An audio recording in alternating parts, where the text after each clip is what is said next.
all this good, the way she addresses you and respects you, and the way she prepares herself for you, the way she waits for you when you enter that house.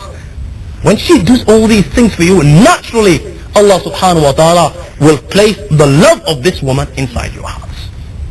This is why the Arabs would say, bearing this in mind, there are 6 women that you shouldn't even go near or marry. Annana, Mannana, Hannana, Haddaqa, Barraqa, Shaddaqa. Annana, one that's always mourning and groaning. Always pretends that she is sick, she's not feeling well. And she's got a bandage around her head. Just doesn't want to do any of the housework. Annana. Mannana, one that always reminds you of what she's done for you. And reminds you of all them things we could do.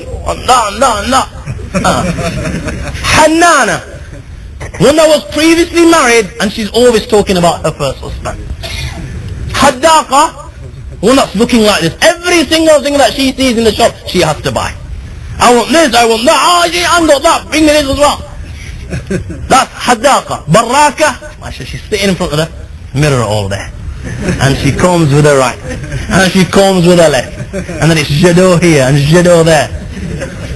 That's Barraqa. And Shaddaqa, one that's always... This is why the Arabs say, because of character, these are 6 women that you shouldn't go near. Second aspect. Third aspect that we should consider when we want to propose to a woman. Once we found somebody with inner beauty, now the deen says look for someone with the outer beauty. Nabi Kareem sallallahu alayhi wa sallam himself set the example. He asked Salama for his mother's hand in marriage, whose name was Zaba'a bint Amir. And at the time she was considered to be one of the most beautiful women from amongst the Arabs. Nabi Kareem sallallahu alayhi wa sallam proposes. Salama says, Ya Rasulullah sallallahu alayhi wa sallam, nobody can turn you down. If you allow me, I would like to ask my mother first. Nabi Kareem sallallahu alayhi wa sallam said, ask your mother. And he asks his mother. When his mother hears this, she says, Afi Rasulillahi tasta'miruni, are you asking me with regards to Nabi Kareem sallallahu alayhi wa sallam? I would love to be resurrected as one of the wives of Rasul sallallahu alayhi wa sallam on the day of judgment. Quickly go before Nabi Kareem sallallahu alayhi wa sallam changes his mind. He comes and he informs Nabi Kareem sallallahu alayhi wa sallam of what his mother said. But Nabi Kareem sallallahu alayhi wa sallam didn't go ahead with this. Why? Because in the absence of her son, Nabi Kareem sallallahu alayhi wa sallam was informed that Zaba'a bint Amir, now she is not as beautiful as she was before. She has lost all her teeth, and at the same time she has all these wrinkles on her face. So bearing this hadith in mind, and bearing the saying of Sayyidina Umar, who would say, لا تنكه المرأة الرجل الكبير الذميم فإنهن يحببن لأنفسهن ما تحبون لأنفسكم, that you shouldn't marry your daughters to bad looking guys. Bearing this hadith and the saying of Sayyidina Umar radiallahu ta'ala an, it is clearly evident that this is one aspect that we should consider at the time of marriage and not neglect. Why? It's so obvious that if the person that you have inside your house, you like them, you like what they look at, and she likes what she sees, you're not going to be looking at every other girl on the street or every other guy on the street. Why? Because you're content with what you have at home. Here I'd like to add, without offending anyone, a lot of our sisters and brothers, we dress to kill for everyone else. Guy's going out with his friends and he's there to dress to kill, and he really look after himself. Sister's going to a wedding and she'll dress to kill. But the sad fact is, nobody will do this in their houses for their husbands. Nobody will dress up for their husbands. And the result of this is that guy, because he can't get what he wants in his own house, he goes looking for it elsewhere. Likewise, same thing applies the other way around. The guy doesn't look good enough and his wife looks for it elsewhere. So we need to do this. We need to prepare ourselves. The women need to prepare themselves for their husbands on a daily basis. They need to look good. And the guys need to look good for their wives. Fourth thing that we should be looking for in a woman. You need to listen to these things. Waqi, when I was reading up on these things, the wisdom in the things that Rasul sallallahu alaihi wasallam said, Waqi is remarkable. If we follow these teachings of Rasul sallallahu alaihi wasallam, you know, this thing called divorce would be non-existent. The fourth thing that Nabi Kareem sallallahu alaihi wasallam said is, when you look for a woman, make sure that this woman hasn't been previously married or touched in a marital sense. Nabi Kareem sallallahu alaihi wasallam said, "Alaykum bil abkar, fa innahunna a'zabu afwaha, wa antaku arhama, wa arda bil yasir." That at the time of marrying, give preference to virgin women. Why did he sallallahu alaihi wasallam say this? In the very hadith, the benefits have been mentioned. أعذب أفواها. Number one, they have sweeter mouths. Those that have married one in this sense will know exactly what I'm referring to. This woman has never been married before. She's never intermingled with men before. She's never spoken to or chatted with men in that sense. So everything about her is intact. Her haya, modesty, shame is all intact. And in that modesty, you will see the sweetness come out. Benefit number two, Nabi Kareem sallallahu alaihi wasallam said, وَأَن تَكُوا أَرْحَامَهُ. Because she's young, tender age, she will be more fertile. Is that not so? وَأَرْضَى بِالْيَسِيرِ. She will be content with whatever little that you provide. Again, she's not been married before. She doesn't know what to expect, what she will receive. She has no expectations. So whatever little and halal that you bring for her, she will be happy with it. Benefit number four, all her love will be for you. First love, the first love is extraordinary. And because she's not married before, you will see that attachment to you and that love for you which words cannot describe. And the most important thing which I consider as number five, you know, if there's some weakness in her or something that you dislike, because she's young and tender, you will be all able to mold this woman exactly like you want. You'll be able to work on her easier. Because she has no experience in life, she will listen to everything that you say, to the extent that she will begin to think the way you think, and she will like what you like, and she will do what you like. This is why our mother Aisha radiallahu ta'ala will say to Nabi Kareem sallallahu alayhi wa sallam, Ya Rasulullah, أرأيت لو نزلت واديا وفيه شجرة قد أكل منها وفيه شجرة لم يؤكل منها في أي منها كنت ترضى بعيرا. O Messenger of Allah, if you were to descend in a valley to graze your camels, and there was a tree which had been served for this purpose, and there was a tree which nobody had touched, O Messenger of Allah sallallahu alayhi wa sallam, from which tree would you graze your camel? Nabi Kareem sallallahu alayhi wa sallam would say to our mother Aisha, I would graze my camel from the tree which has not been used for this purpose. And our mother was so sharp and so clever, she would turn around and say, Ya Rasulullah, I am the one then. Meaning what? She was referring to herself. Because all the women that Nabi Kareem sallallahu alayhi wa sallam had married prior to this had already been married. She was the only one that had not been previously married. So she was thinking, Nabi Kareem sallallahu alayhi wa sallam, then come to me. I am the one that has never been touched before. Now, having said this, this does not mean that it is not permissible to marry women that have been previously married. In some instances, it is far superior to marry women that have been previously married. Like in the case of Sayyidina Jabir radiallahu ta'ala, and Sayyidina Jabir says, okay, my father died and he left 7 little girls. I married a woman that had been previously married. I met Nabi Kareem sallallahu alayhi wa sallam, and Nabi Kareem sallallahu alayhi wa sallam asked, تزوجت يا جابر? Oh Jabir, have you married? I said, Ya Rasulullah sallallahu alayhi wa sallam, I've married. Nabi Kareem sallallahu alayhi wa sallam asked, Bikran am Sayyiba?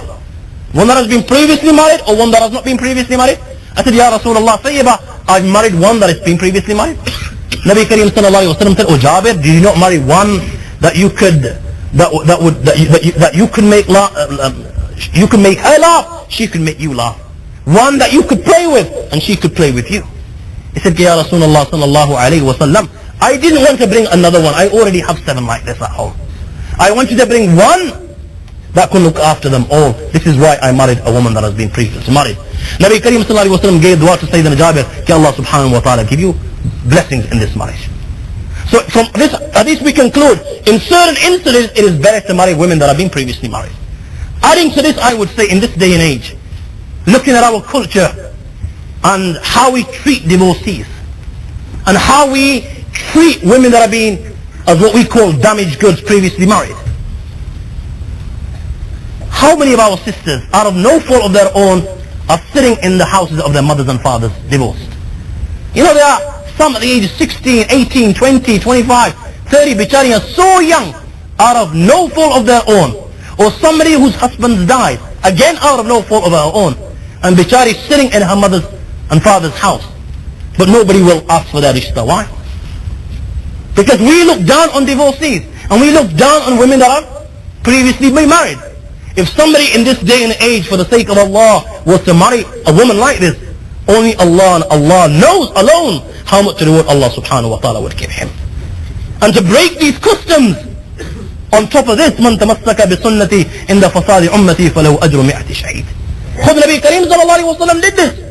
All the women, all our mothers, except Hazrat Aisha radiallahu ta'ala anha, had been previously married. But today, we've set our own standards. Allah subhanahu wa ta'ala give us the understanding. What number am I? 5. Alhamdulillah, at least somebody's listening. 5. Nabi Kareem sallallahu alayhi wa sallam said that you will marry a woman that has potential to give birth. A sahabi came, Ma'qil ibn Yasar alayhi.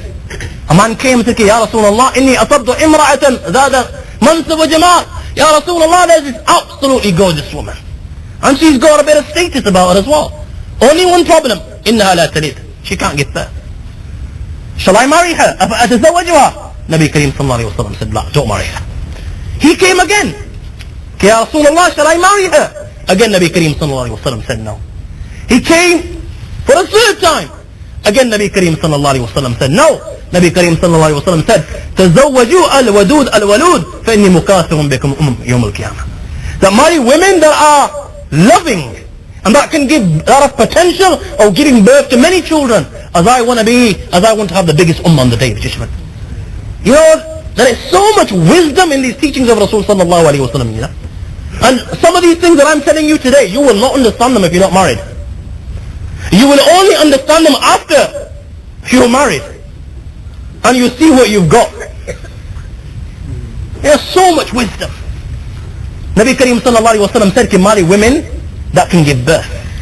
You know, the biggest blessing, if not the biggest blessing that Allah subhanahu wa ta'ala has given us is this blessing of children. Our children, وَاللَّهُ جَعَلَ لَكُم مِّنْ أَنفُسِكُمْ أَزْوَاجًا وَجَعَلَ لَكُم مِّنْ أَزْوَاجِكُمْ بَنِينَ وَحَفَظًا وَرَزَقَكُم مِّنَ الطَّيِّبَاتِ. You know, our children only go away for a week to their grandmother's and grandfather's house. For those that have them, only those that have children, don't have children, will realize the value of this blessing. And how they will try under everything under the sun. They will possess billions and trillions, but that doesn't please them. Every luxury in the world, but till they don't have this blessing of a child, they will not rest. And they will try everything under the sun to get a girl, to get a boy. Only people that Allah has not blessed in this manner realize the value. And today, look at our children. We don't. I mean, look at the way we're upbringing our children. Becoming the fuels of hell. So only people that don't have children will value this blessing. And this is the blessing. Okay, when our children are not with us, only for a week, how all of a sudden that very house becomes dead. I don't know about you, but I feel lost when my children are not with me. Absolutely lost. Okay, what's the purpose of living? So dead, so uncomfortable, so uneasy. And when them children come back, how all of a sudden the house becomes alive. So much life inside the house. This is the blessing of children. And when a woman gives birth, that bondage between husband and wife becomes strong. It becomes very strong. And then the love for that woman increases tenfold when she gives birth to her children. So zahir baat hai, if a woman has children, the chances of you giving her divorce will be less in comparison to a woman that doesn't have children. And tomorrow, if you decide to remarry because this woman cannot give children, how hurt she would feel that you are marrying another person because of something that is not even her fault. It is not her choice to give birth. Allah subhanahu wa ta'ala gives children. Allah subhanahu wa ta'ala, to who He wishes gives boys, to who He wishes gives girls, to who He gives both, to some He gives nothing. So how would that woman feel if you were to marry after this because of this reason? So Nabi Kareem sallallahu alayhi wa sallam says right at the beginning, if you're going to marry, make sure that the woman that you marry has the potential of giving birth. Number 6, Nabi Kareem sallallahu alayhi wa sallam said, تَخَيِّرُوا لِنُطْفِكُمْ وَانْكِحُوا الْأَحْكِفَّةِ. We need to look for compatibility, suitability. But this woman that we are marrying, you and her, you are compatible. And you're on the same, I'd say, on the same wavelength. Wealth-wise, age-wise. I mean, some girl that's the age of 20, she marries somebody at the age of 80. It's not going to work. It so happens on a regular basis in the Arab world where the women are sold like this to some sheikh. He's not going to be able to fulfill her right. And if he is now, how long is he going to be able to keep on fulfilling this young woman's right? And if he's unable to fulfill her right, where is this woman going to turn to? She's going to turn to sin. And this is exactly what happened. Likewise, she's a millionaire. She's been brought up in luxuries, received every blessing under the sun. And you're like me, a Charlie on the street that doesn't possess a penny. It's not going to work. Why? Because she's got these great expectations. She will be wanting exactly the same, shopping at Harrods. You and I shop at Netto's. Doesn't work. Even she'll say the milk is not the same. You know, there's so much wisdom in the teachings of Rasul sallallahu alayhi wa sallam, you know. Number 7, we will look at the family, the household, the character of the family, how pious this household is. Why? Because this girl, she's been brought up in this household. And to an extent, because she's been living there for years, that household will have had some effect on this girl. Simple. If you stick around with good guys, you will pick up good habits. Stick around with the bad guys, you will pick up bad habits. On top of this, we should look at the environment that this girl's grown up in.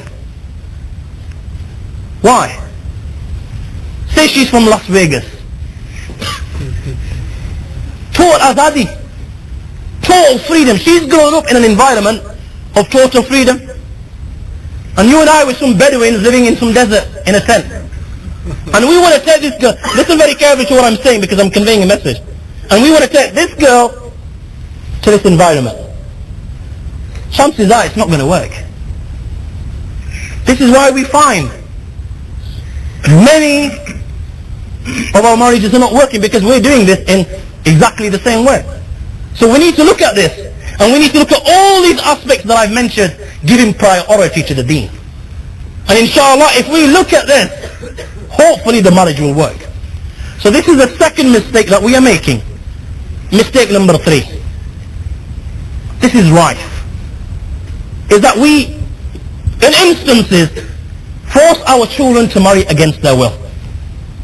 It's a common story. Probably happening in your household with one member of your family. We emotionally blackmail them. We will pressurize them. We will disown them. Tell them that they're not going to inherit a single penny if they don't do as they say. I'm telling you, if you don't want to marry a certain girl, or the girl doesn't want to marry a certain boy, then don't do it for the sake of Allah. Why? Because this is what happens. You go ahead and get married. You call this girl from Pakistan or India, and then you go and chill with some other girl. That bichari has sacrificed every single thing, and she's left her mother, her father, everything, and she's come to this country. She can't even say uff because of her mother-in-law. And she lives in oppression for the rest of her life while you chill and thrill with some other girl. Are you going to answer for this oppression on the day of judgment? She will kill you on that day of judgment. She will kill you on that day of judgment. And you will have no way of escaping on that day. So if you don't want to marry, then say no. There is nobody on the face of this earth that can force you to marry against your will. I am not encouraging here, and please don't get me wrong, I am not encouraging children to go against the wish of their mother and father. I'm not encouraging this. For this, listen to the talk Key to Salvation, in where you will see the status of mother and father. It is not the right of the mother and father to force their children to marry against their will. The hadith of Ibn Abbas, a woman comes and she says to Nabi Kareem sallallahu alayhi wa sallam, Ya Rasulullah, this is what my father did. He married me to such a person who I dislike. Nabi Kareem sallallahu alayhi wa sallam gave her her choice. If you want, you can break the marriage, and if you want, you can continue living as you are. She said, Ya Rasulullah sallallahu alayhi wa sallam, I will continue living as I am. But I want to tell the fathers and the mothers that they cannot force their children to marry against their will. Zarbasa, if they marry against their will, they are unhappy, and before you know it, the marriage has come to an end, divorce. And it's okay for the guy, he can so easily marry again. But bearing out in mind our culture where we don't marry divorcees, what's going to happen to this girl? She will stay in the house of her mother for the rest of her life. This is nothing but oppression.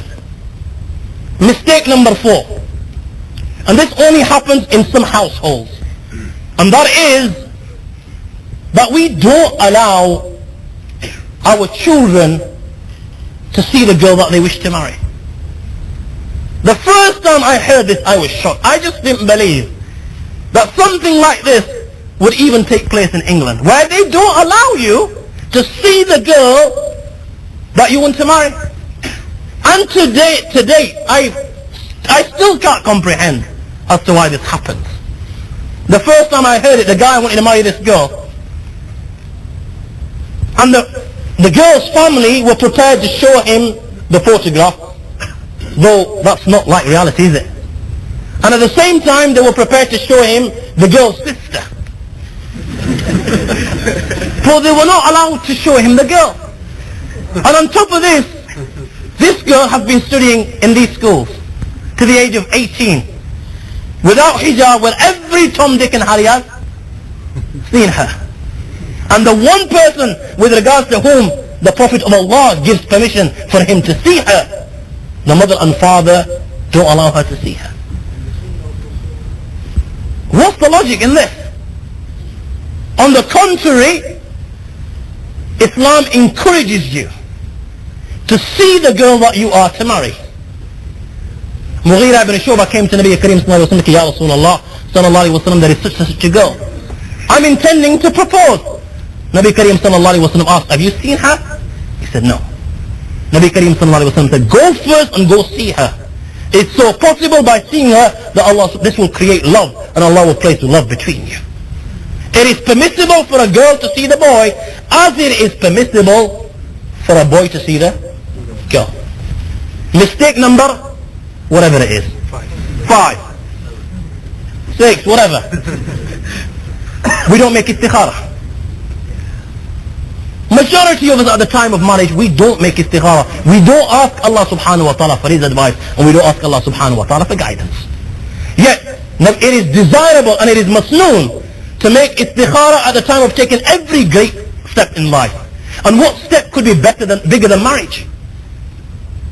Nabi Kareem sallallahu alayhi wa sallam, especially at the time of marriage, has encouraged us as Muslims to make istikhara.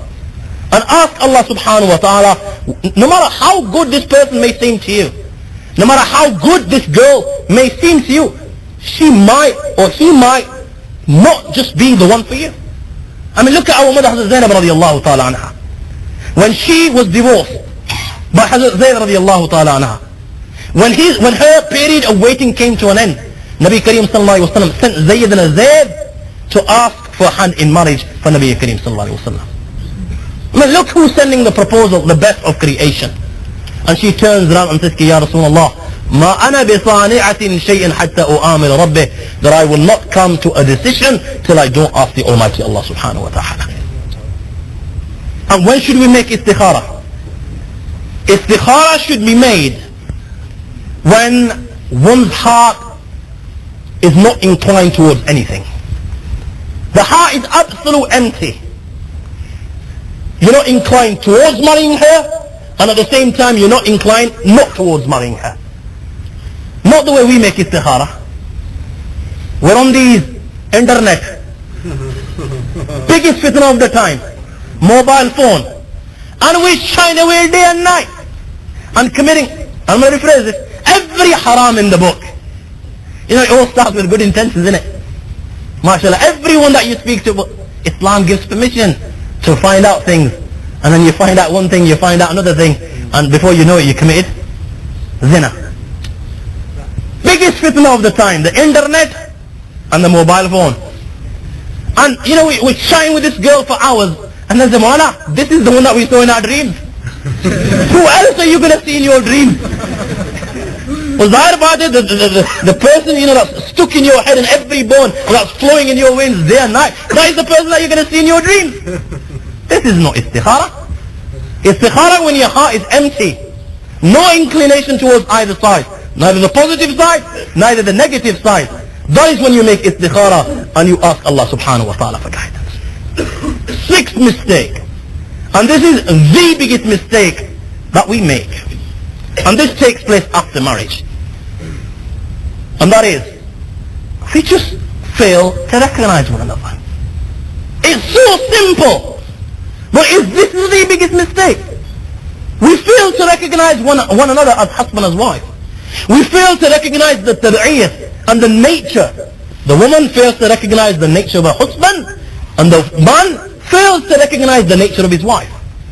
This is why the first thing Islam did was, it taught the woman this. Oh woman, this guy that you are now marrying is the most important thing in your life.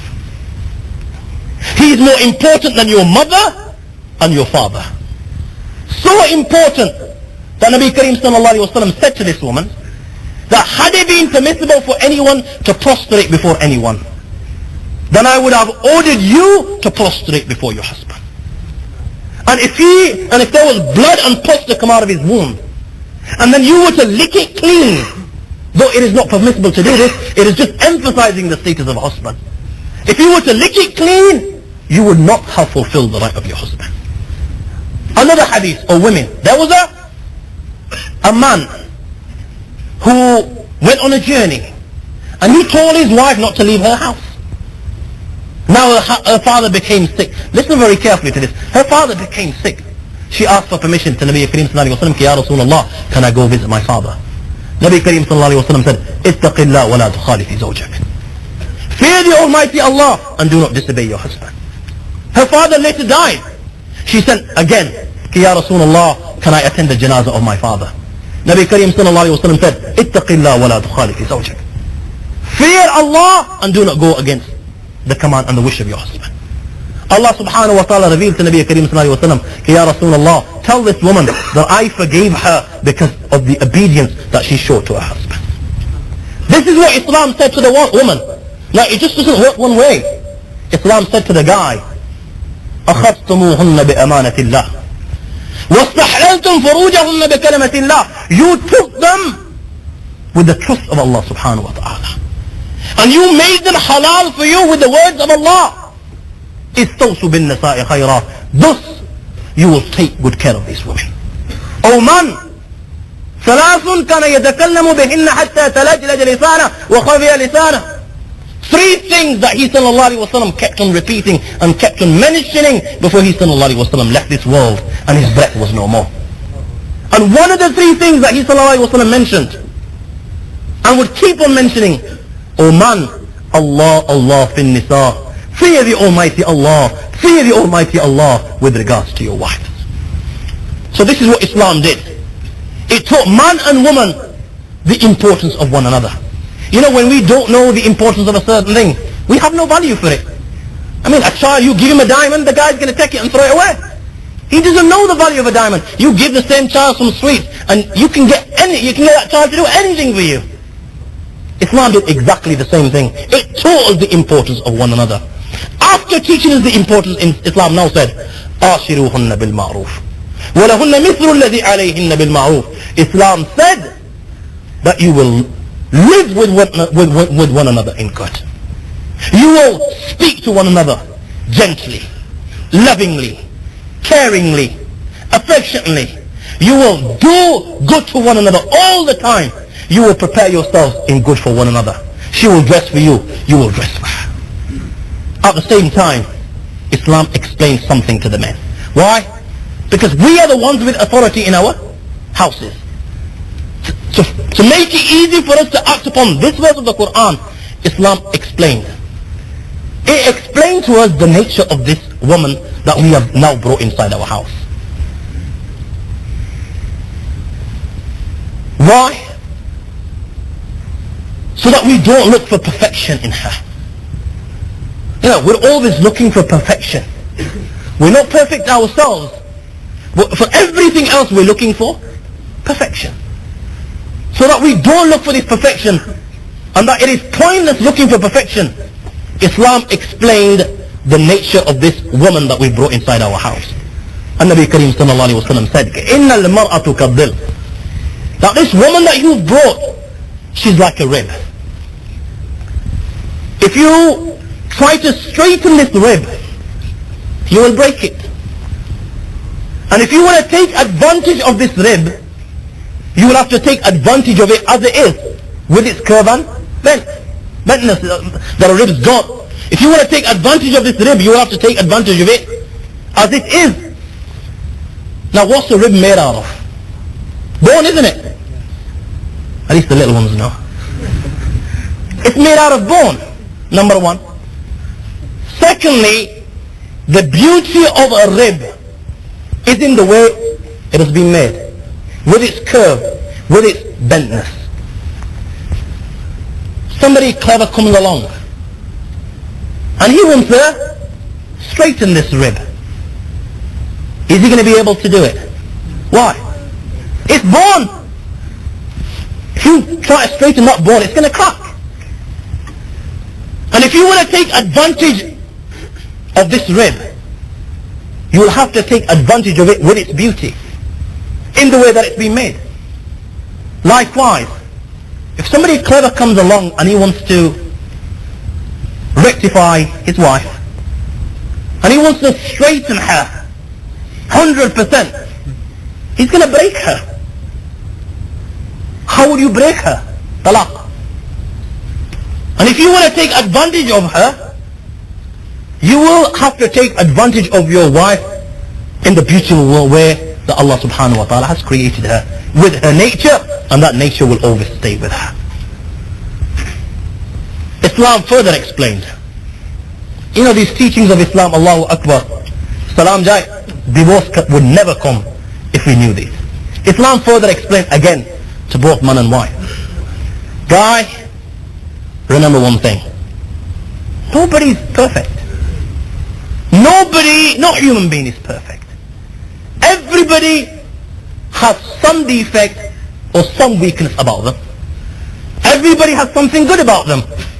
And everything has something which somebody else doesn't like.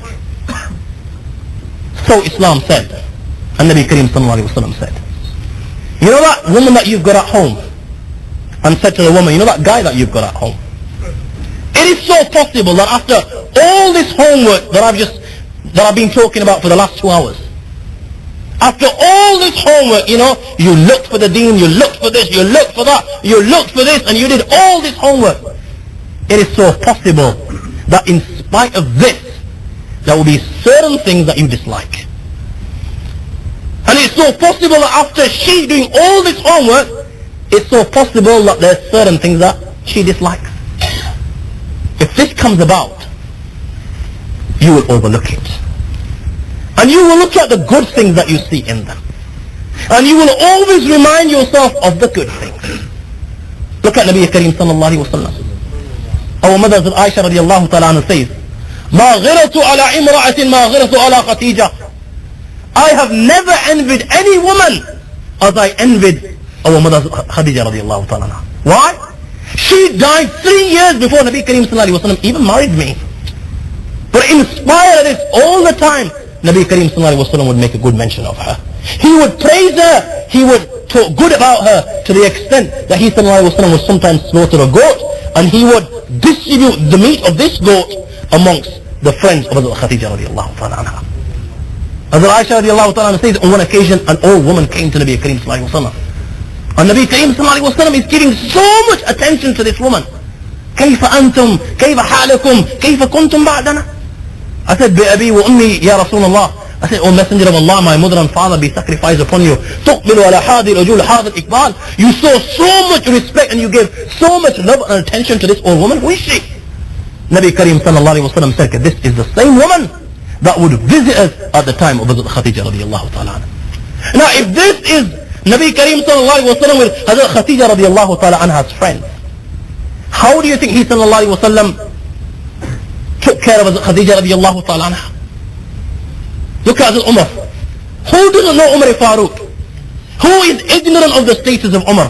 Who doesn't know that even the shaitan would change his path when he saw Sayyidina Umar Farooq radiallahu ta'ala anha? A Bedouin comes and he wants to complain to the Amir al-Mu'mineen about his wife and that she's always giving him a hard time. And he gets to the doors of Umar. And when he gets to the doors of Umar, he can hear the wife of Umar giving Sayyidina Umar a hard time. And she is digging in, left, right and center. The Amir al-Mu'mineen, the commander of at the time he was the commander of the faithful. And he's just listening to everything his wife's saying. This guy's thinking, if this is the situation of the Amir al-Mu'mineen, who's known for his firmness and his strictness and his uprightness, I've got no chance. So he's returning. Sayyidina Umar sees him and asks, why did you come in to complain about my wife? But when I saw your wife, I've got no chance. Sayyidina Umar Farooq radiallahu ta'ala anhu explains, oh my friend, I tolerate all this. Why? Because of all the good things that she does for me.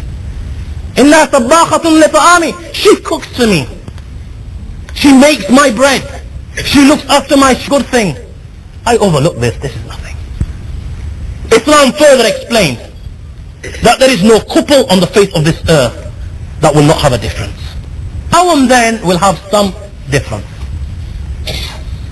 Nabi Kareem sallallahu alayhi wa sallam was no exception. Our mother Hazrat Aisha radiallahu ta'ala anhu is angered. And she turns around and says to the Nabi of Allah, أَنْتَ الَّذِي تَزْعَمْ. Are you the one that claims that he's a prophet? Nabi Kareem sallallahu alayhi wa sallam tolerated this. So there is not a single person on the face of this earth, no couple that will not have a difference now and then. Islam taught us, when this happens, لَيْسَ الشَّدِيدُ بِالسُّرْعَةِ إِنَّمَا الشَّدِيدُ الَّذِي يَمْلِكُ نَفْسُهُ